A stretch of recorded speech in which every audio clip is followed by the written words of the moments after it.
If you had come to me 15 years ago and asked about hormone replacement therapy, I would have told you no, but I was wrong. And I think that caused real harm to real women who were sitting right across from me in my exam room, who were suffering and who I sent home without the thing that might have actually helped them. And if you're new to my channel, I'm Dr. Renee, double board certified OBGYN and functional medicine doc. And I've spent 2 decades working with women on their hormones. And for too much of that time, I was practicing out of fear that was built on a study that turned out to be deeply flawed. So here's what I want to do. I want to tell you the actual story, what I was taught, what I believed, what changed, and what the science says now. No hedging, no medical lecture, just the truth. And again, I'm Dr. Renee, and I've been trained both in conventional OBGYN and functional medicine, and I now help women over 40 figure out what the heck is going on with their hormones. And my YouTube channel is your #1 resource for free education about hormone health over 40. And all I ask is that you give this video a like, so thumbs up, and subscribe so I can keep making these kind of videos for you for free. And make sure you watch to the end of this video because I'll be sharing who is a good candidate for hormone replacement therapy, what the current science actually says, and the questions to bring to your next doctor's appointment. Let's go back to 2002 for a second. I was deep in my OBGYN residency training when the Women's Health Initiative, a massive federally funded study, dropped its results. And women's health basically blew up overnight. The headlines were terrifying. Hormone replacement therapy causes breast cancer. Hormone replacement therapy raises your risk of heart attack, of stroke, of blood clots. It was everywhere. And the reaction inside medicine wasn't nuanced. Nobody said, let's look closer. It was panic. Prescriptions dropped overnight. Doctors across the country, myself included, got the message loud and clear. Do not recommend hormone replacement therapy. And here's the thing. We weren't being reckless. We thought we were being responsible. We were following the data we had. The problem was that the data was wrong, and it took years before anyone said that publicly. So women would come in late 40s, early 50s, and they were not okay. Hot flashes so bad they hadn't slept in months. Brain fog so thick they were scared something was seriously wrong with them. Relationships crumbling, confidence gone. They felt like strangers in their own bodies. And here's what I was actually saying to them, and I'm not proud of this. I would essentially tell them, your symptoms need to be absolutely debilitating before I'll consider hormone replacement therapy. You need to be suffering enough because otherwise, the cancer risk, the stroke risk, it's not worth it. So what did I offer instead? A low-dose antidepressant. And as far as lifestyle, I wasn't trained to counsel patients on that in conventional medicine. I'd mention it, but I had no real framework to give them. That was on them to figure out on their own. Looking back, I cringe. Because the solution existed. I just wasn't willing to prescribe it. And I had set the bar so high for who deserved it that most women never even got the conversation. This didn't flip overnight. It never does. It started with patients who had done their own research. And they would come in and they were questioning whether or not the results of this big study were actually true. And instead of brushing them off, I actually started to listen. Then I started my training in functional medicine, which completely changed how I think about prevention, root cause, and the body as a whole system.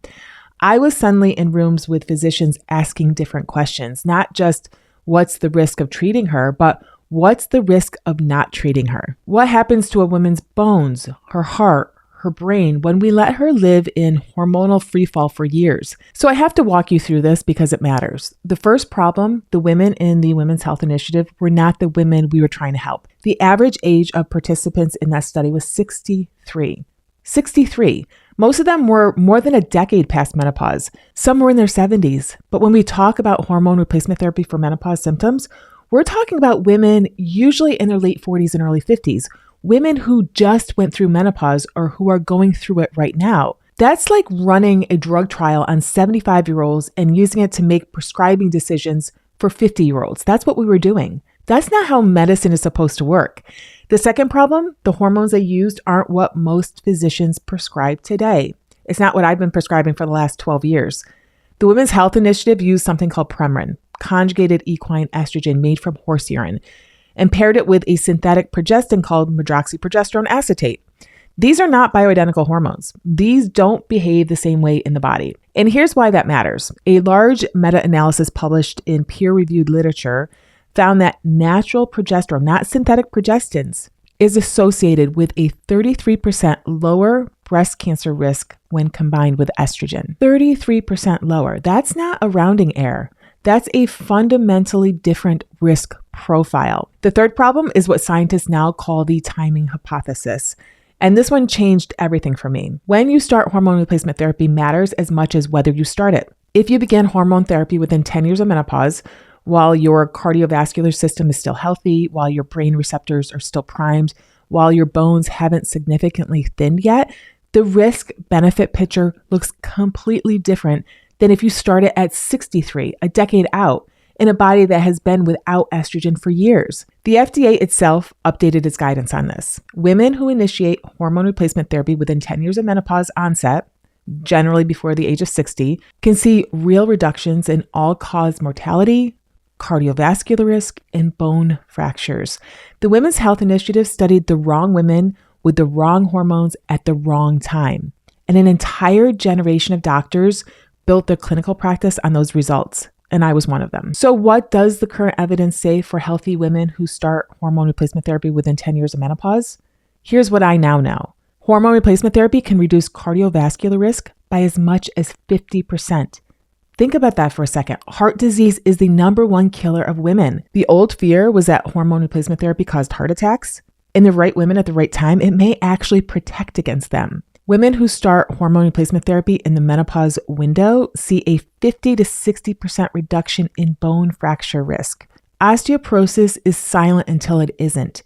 Hormone replacement therapy is one of the most effective preventative tools we have. And there's also growing evidence around dementia. Women who begin hormone therapy during menopause and continue for over a decade may experience up to a 26% reduction in dementia risk. The brain has estrogen receptors. Estrogen has neuroprotective effects. Timing matters here too. And on breast cancer, the thing everyone is scared of, here's the nuance you need to hear. The type of progestogen matters enormously. A large French cohort study of more than 80,000 women found that estrogen combined with natural progesterone showed no statistically significant increase in breast cancer risk. None. The risk in that study came from synthetic progestins, not from bioidentical progesterone. So when someone says hormone replacement therapy causes breast cancer, what they often mean, even if they don't know they mean it, is that one specific combination, synthetic estrogen plus synthetic progestin, used in older postmenopausal women, showed increased risk. That is not the same as saying all hormone therapy is dangerous. These are not fringe claims. This is where Main Street science is heading. The FDA has updated its labeling.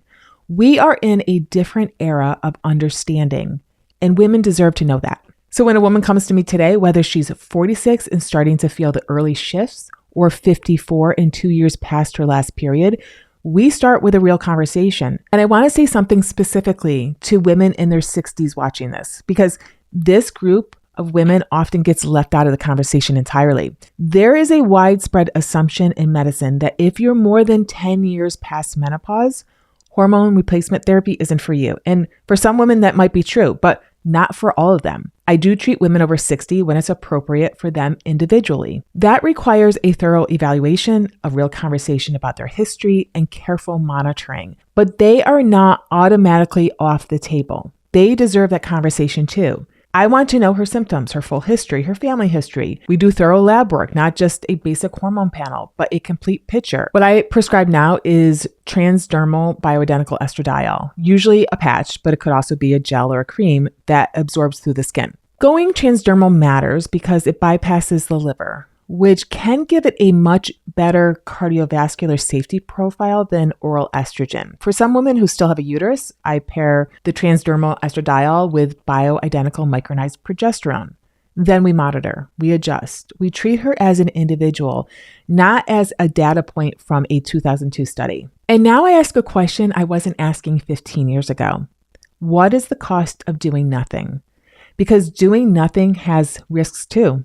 Bone loss, cardiovascular changes, cognitive decline, years of suffering. That is not a neutral choice. So if you went to your doctor and you were told no, I want you to hear this.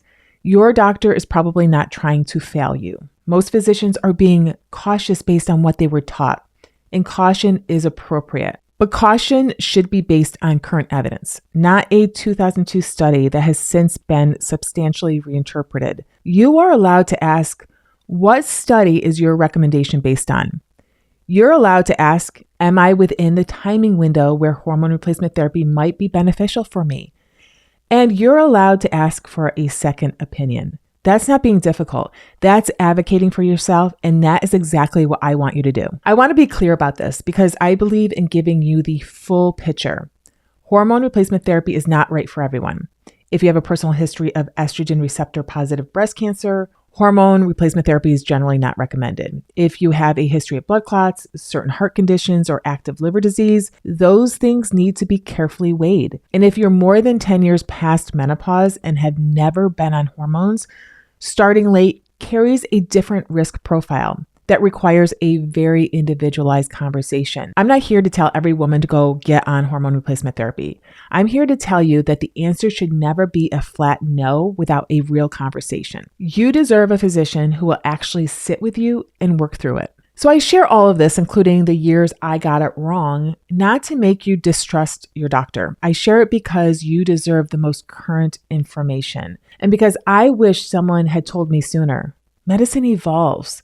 The best we can do is evolve with it. And listen, other doctors charge big bucks for this kind of information, and I'm giving it to you entirely free. All I ask in return is that you give this video a like and hit subscribe so I can continue to make content just like this for you.